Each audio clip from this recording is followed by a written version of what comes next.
오늘 이 시간에는 값없이 의롭다 하심을 받은 사람, 이런 제목 가지고 같이 은혜 받도록 하겠습니다. 한번 따라 하십시다. 값없이 의롭다 하심을 받은 사람. 값없이 의롭다 하심을 받은 사람. 좀 쉬운 제목으로 오면 공짜로 얻은 의, 공짜로 얻은 의입니다. 우리 옆 사람과 서로 인사하면서 이렇게 서로에게 복을 빌어줍니다. 값없이 의롭다함을 받았으니 복을 누리고 나누고 전하는 사람이 됩시다.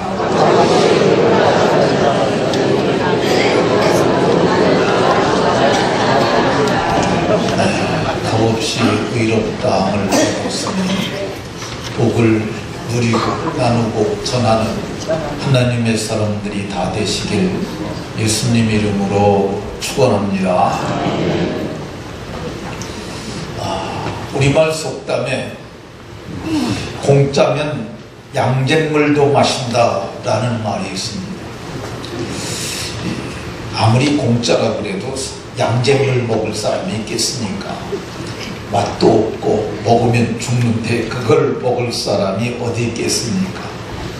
사람은 그런데 이런 말이 있는 것은 그만큼 사람들이 공짜를 좋아한다, 그런 말일 것입니다. 근데 사실 세상에 공짜가 그리 많습니까? 세상에서 공짜는 제가 보기에 거의 없습니다. 공짜 같지만은 공짜가 아닙니다. 그 뒤에는 반드시 보이지 않는 조건이 있습니다. 내가 이거 줄 테니 너는 요거 해줘라. 되게 그런 조건이 붙어 있습니다. 세상에는 공짜가 없지만 그러나 하나님 나라에는 모두가 공짜인 것 같습니다. 천국에 들어갈 때부터 우리는 값을 내지 아니하고 공짜로 들어갑니다. 천국은 죄인이 못 가고 의인만 갑니다. 이 의인이라는 말은 죄가 없다는 선언을 받은 사람인데, 오늘 24절을 보면 값없이, 이 값없이 의롭다 하심을 받은 자가 되었다고 말합니다. 이 값없이라는 말은 값 안 내고 돈을 내지 않았다는 말입니다.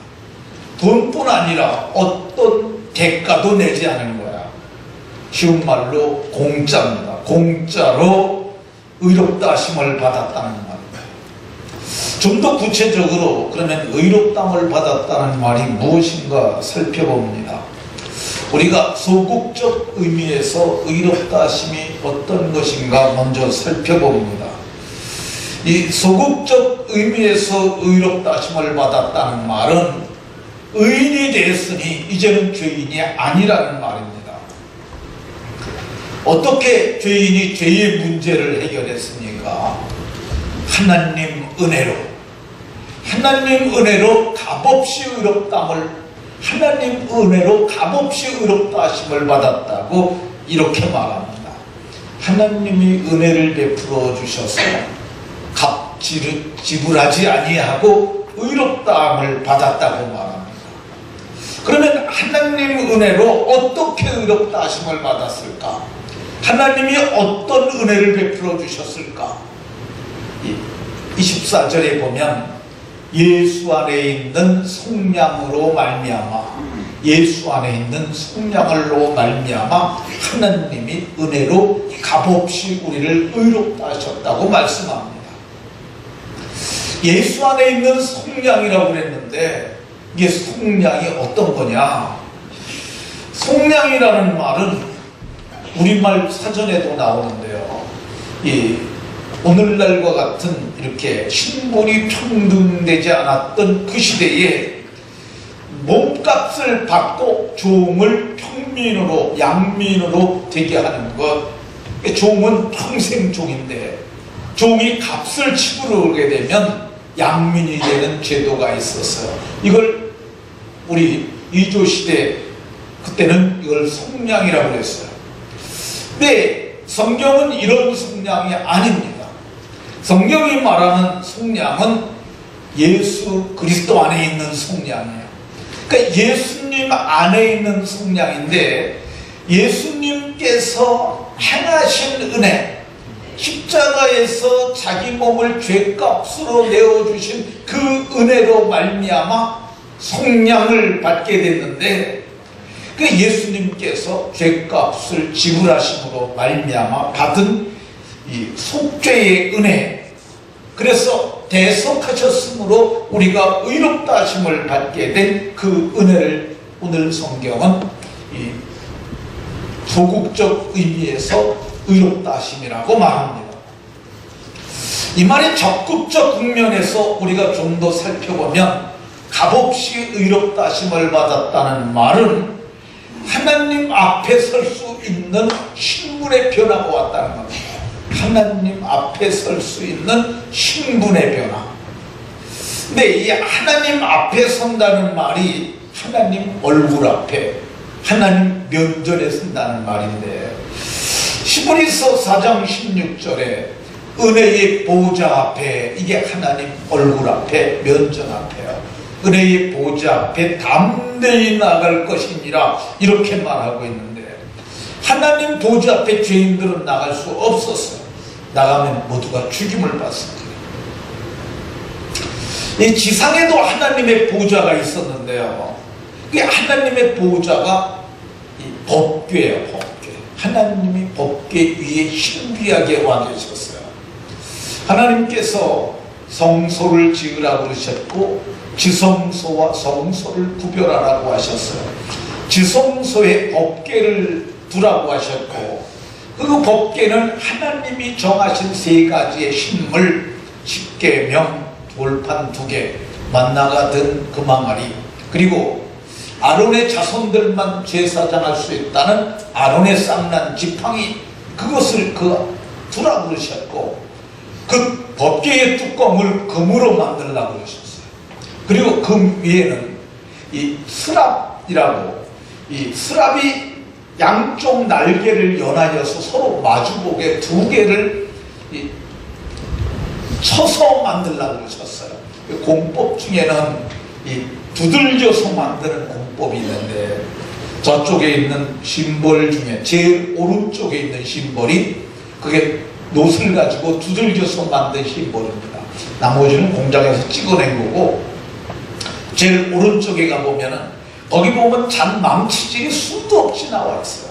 근데 그렇게 두들겨서 만든 그 스랍 아래 신비하게 하나님께서 그곳에 와 계시겠다고 그랬는데, 그래서 그 장소를 속죄소라고도 불렸고, 지은소, 은혜가 베풀어지는 장소라고 그렇게 말씀하셨어요.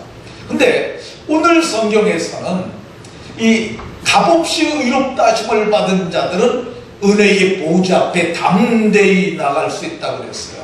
은혜의 보좌 앞에 담대히 나간다고 그랬는데, 이건 하늘에 있는 천상의 보좌 앞에 나가는 거야.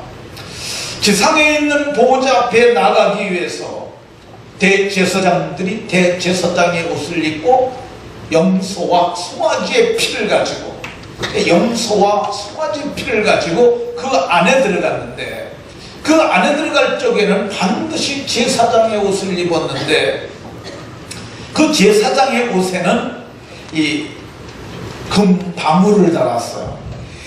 순금으로 방울을 만들고, 그리고 석류를 달고, 그래서 그 사이사이마다 방울을 단 옷을 입고 들어갔는데, 39장에 보게 되면, 출애굽기 39장에 이것은 죽음을 면하기 위한 하나님께서 저들에게 베푸신 방편이었다고 말을 해요. 그러니까 양의 피를 가지고, 염소의 피를 가지고, 그리고 하나님의 보좌 앞에, 지상의 보좌 앞에 나갈 때 목숨을 걸고 나갔었는데, 이제는 하나님의 은혜의 보좌 앞에 담대히 나갈 수 있게 되었다고 얘기를 합니다. 그 이유가 뭡니까? 히브리서 9장 12절에 보면, 염소나 송아지의 피로 하지 아니하고 예수님께서 자기 피로 영원한 속죄를 단번에 모든 죄서를 끝내버리신 거예요. 성소에 들어가게 돼서. 그래서 우리가 그 몸을 찢고 만들어 놓은 새로운 살길, 생명의 길이에요. 살길, 리빙웨이라고 영어 성경에 나와 있는데 그 길을 통하여서 우리도 은혜의 보좌 앞에 나아갈 믿음의 담력을 담대히 얻게 되는 줄로 믿으시기 바랍니다. 어떻게 우리가 그 은혜를 입게 되었을까? 21절에 보면 율법에 하나님의 한 의가 나타났으니, 그러니까 율법을 유대인들은 이것을 구원의 방편으로 생각하고 있어요. 근데 이 율법은 원래 무슨 기능이 있냐면 율법은 정죄하는 기능이에요. 수많은 유대인들이 율법의 행위로 20절에 보면 율법의 행위로 구원을 얻으려고 했어요. 그런데 바울 사도가 율법도 알고 복음도 알고 그가 분명하게 유대인들에게 말하기를 율법이 뭐 하는 것인 줄 아느냐? 율법으로는 죄를 깨닫는 것이라고 말씀하고 있습니다. 이 율법으로는 죄를 깨닫는다는 말은 좀 이해가 어려울 수도 있기는 있어요. 근데 생각해보면 우리가 쉽게 알 수 있어요. 제가 예를 들어서 말씀드릴게요. 이 아스팔트 도로가 뚫렸어요. 2차선 도로가. 근데 2차선 도로가 뚫렸는데 중앙선은 있지만 사람들이 아무데나 막 다녔어요. 근데 어느 날 횡단보도가 생겼어요. 그럼 횡단보도로 다녀야 되는 거야. 그럼 전에는 횡단보도가 있기 전에는 막 다녀도 괜찮았어요. 근데 이제 횡단보도가 생긴 다음부터는 횡단보도가 없는 곳으로 가는 사람들은 불법 보행자가 되는 거야. 그러니까 법이 있으니까 죄인이 생기는 거야. 그러니까 살인하지 말라, 그 법이 없으면 사람을 죽여도 죄인이 아니에요. 근데 살인하지 말라, 간음하지 말라, 도적질하지 말라 이런 법이 있고 나서부터는 그걸 도둑질하면 그때부터는 죄인이 되는 거야. 근데 이 율법의 주기능이 죄인을 만드는 거야. 그러니까 검사가 뭐 하는 겁니까? 검사가 주기능이 사람을 죄로 정하는 거야. 이 사람 죄, 이 사람 죄인, 이 사람 죄인, 이 검사가 하는 일들이에요. 근데 영적으로 검사의 일을 하는 것이 있는데 그게 마귀예요. 마귀는 참소자예요. 마귀가 뭘 갖고 역사하느냐 하면 율법을 가지고 우리를 정죄합니다. 그래서 죄의 권능은 율법이라. 이 로마서, 고린도전서 15장에 그렇게 말씀합니다. 그러니까 마귀가 우리를 정죄하기 위해서 율법을 가지고 우리를 정죄하는데 법에 의해서 죄 없다 할 자가 성경은 아무도 없다고 얘기를 합니다. 그러니까 율법 아래서 행위로 의롭다 함을 육체가 없으니까 모든 사람이 죄인 되는 거야.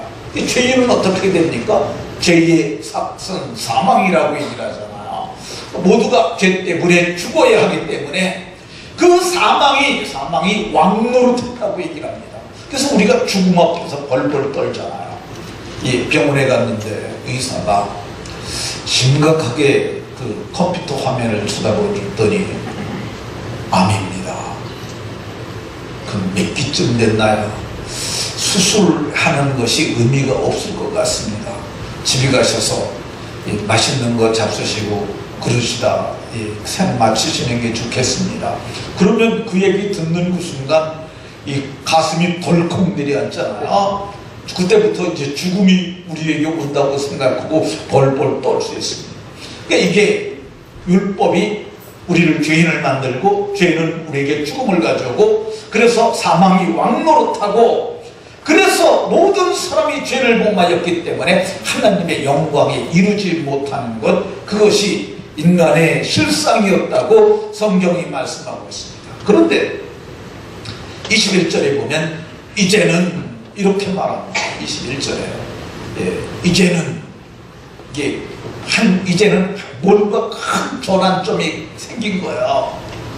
우리말 성경에는 이제는 이렇게 쓰였지만은 영어 성경에만 하더라도 but now, 그러나 이제는 NIV에도 그렇게 쓰였고요. 원인 있는 역본인 킹제임스 버전에도 but now, 그러나 이제는 사망이 왕노래졌지만은 모든 사람이 죄를 범하여 하나님의 영광에 이를 수 없었지만은 그러나 이제는 역사의 전환점이 온 거야. 중차대한 변화가 일어나는 거야. 우리 죽음을 두려워하지 않을 만한 위대한 사건이 일어나는 거야. 그게 21절에 보면 그러나 이제는 하나님께서 한 의를 보내셨다고 얘기합니다. 한 의가 나타났으니 하나님께서 준비하신 의입니다.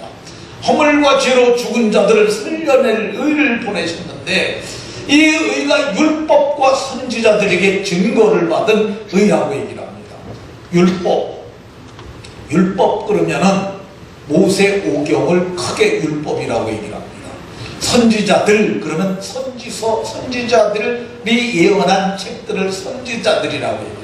그러니까 구약 성경 전체가 하나님의 한 의가 오실 것이라고 증거했다고 말씀하고 있습니다. 구약 성경 전체가 말하는 그 오실 하나님의 의가 뭐예요? 그게 하나님의 그리스도예요. 메시아예요.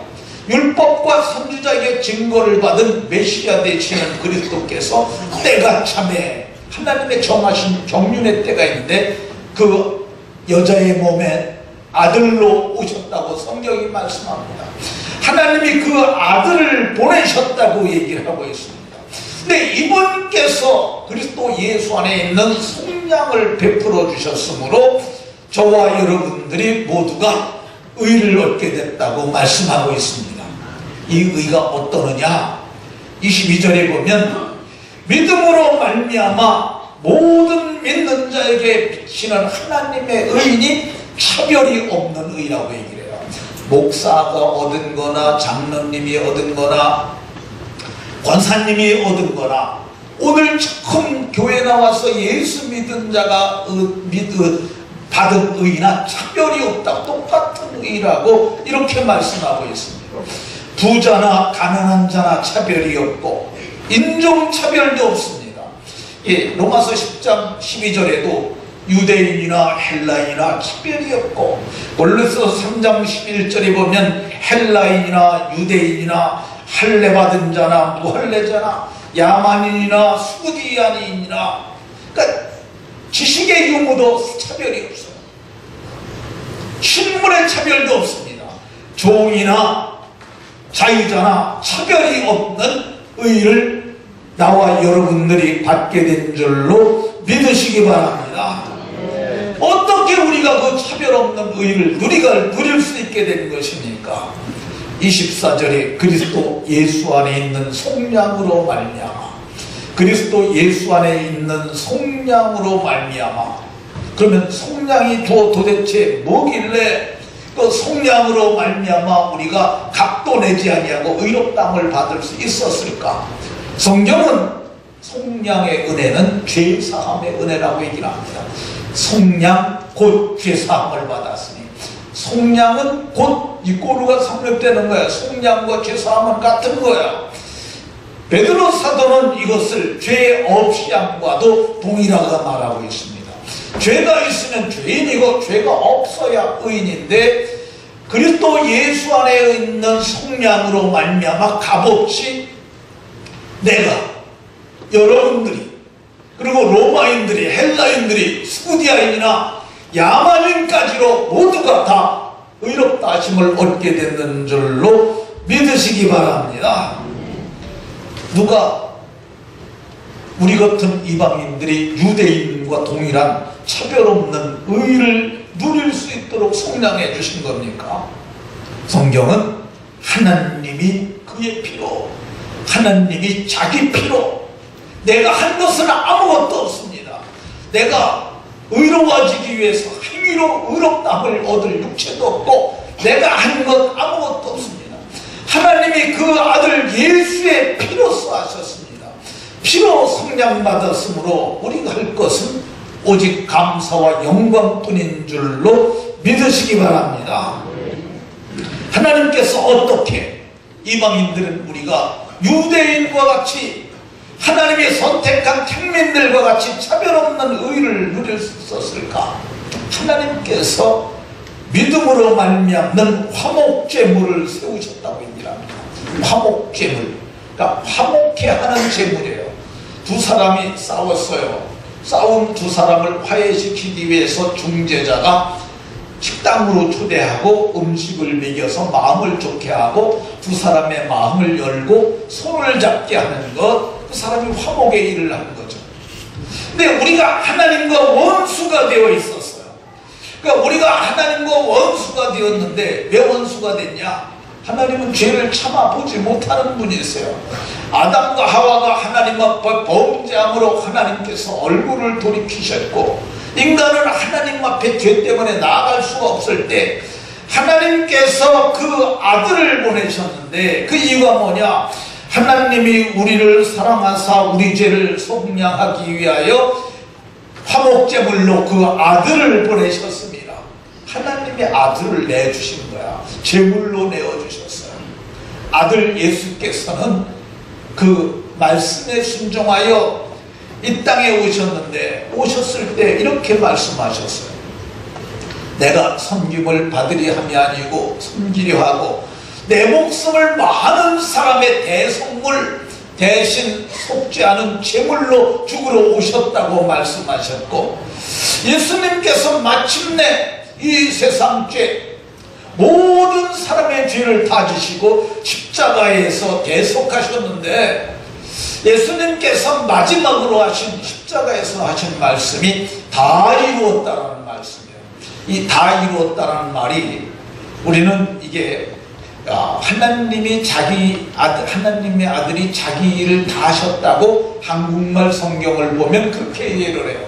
근데 이게 헬라말로는 테텔로스타이라는 말인데, 마지막에 마침표를 딱 찍는다는 그런 의미인데, 이게 원래 장사꾼들이 쓰던 용어예요. 어떤 사람이 사업을 하기 위해서 대출을 받습니다. 대출을 받아서 사업한 사람은 늘 뒤에 부담감을 갖고 있어요. 이 빚을 빨리 갚아야지. 그래서 이문을 얻을 때마다 돈을 마줍니다. 그래가지고 빚과 본전과 이자를 갚을 만한 형편이 되었을 때 돈을 가지고 은행을 찾아가는 거야. 그래서 돈을 내고 채권 문서를 받습니다. 그리고 나오면서 테텔로스 다 갚았다. 채권 문서를 거기서 찢어도 되는 거야. 그때 다 갚았다는 말이 테텔로스 타예요. 인간이 지은 죄의 값은 그 무엇으로도 갚을 수 없는데, 죄인을 대신하여 의인이 죽으셨으므로, 죄인을 대신하여 의인이 죄인의 죄를 대신 지고 십자가에 죽으셨으므로 저와 여러분들이 값없이 의롭다함을 얻게 되는 줄로 믿으시기 바랍니다. 그래서 우리가 한 것이 아무것도 없어요. 오직 하나님께서 그 아들을 보내셨고, 예수님께서는 죽기까지 순종하심으로 대속을 이루셨습니다. 우리가 할 것은 하나님께 감사와 영광만 돌려야 할 줄로 믿으시기 바랍니다. 어떻게 이방인 우리가 유대인들과 차별 없는 의를 누릴 수 있게 되었습니까? 오늘 25절에 보면 전에 지은 죄를 간과하심으로, 이 간과하셨다는 말이 우리말 사전에는 대수롭게 여겼다, 대수롭지 않게 여겼다, 그냥 대충 보고 넘어갔다는데, 우리 번역을 하시는 분들이 이 간과라는 단어를 썼어요. 근데 이게 헬라말에서 파레시스라는 말은 간과라는 뜻도 있지만 덮어버린다는 뜻이 있어요. 근데 하나님이 전에 지은 죄를 간과하셨다는 말은 하나님이 죄를 대충 보고 넘겼다는 뜻인데, 이건 말이 안 되는 거라고 저는 생각해요. 왜 그러냐면 하나님이 전지하신 눈을 가지신 분이 이거 아무리 대충 봐도 죄가 다 드러나는데 어떻게 그냥 넘어가겠어요? 아니라고 생각합니다.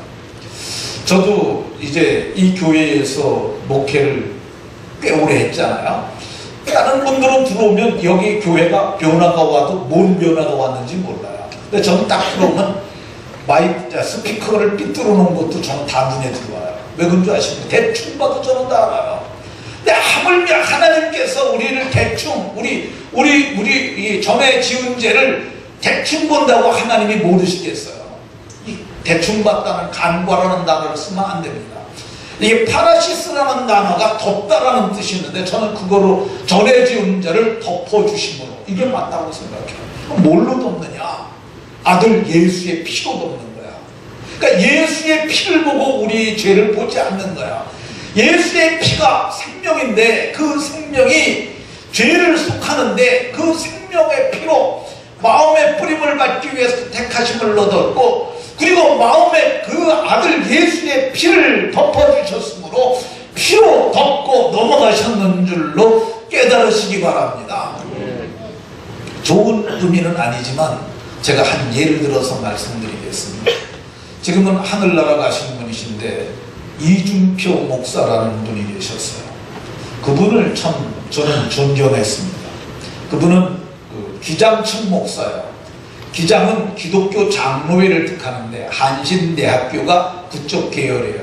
그 사람들은 민중신학을 연구하고, 그래서 그 사람들은 이 사회활동하고 정치활동을 많이 하는 그런 쪽에 속한 사람들이에요. 저는 그쪽 사람들 별로 안 좋아하는데, 이준표 목사님은 그 교단에 속했는데도 성령운동했던 분이세요. 좀 달라요.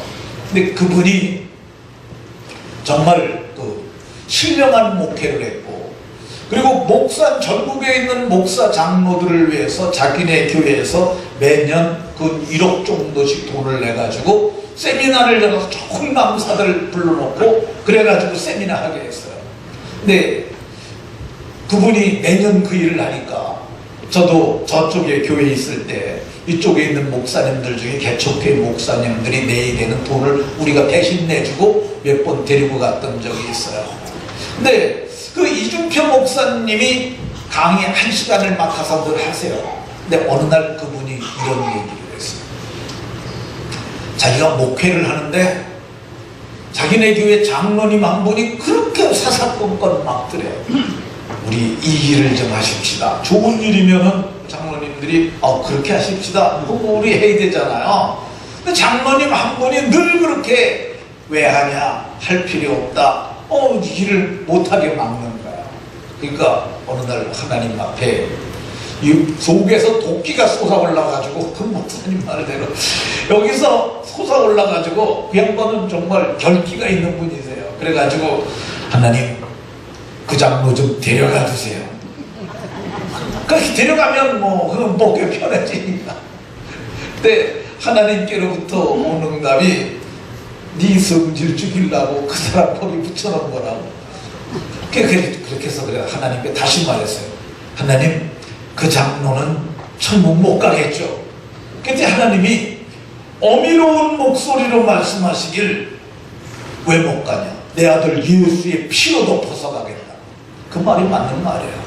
우리 사실 사람들 예수님 믿고 구원받았음에도 불구하고 우리가 살면서 허물이 많고 우리가 또 그런 것들 많이 알잖아요. 여러분들만 아는.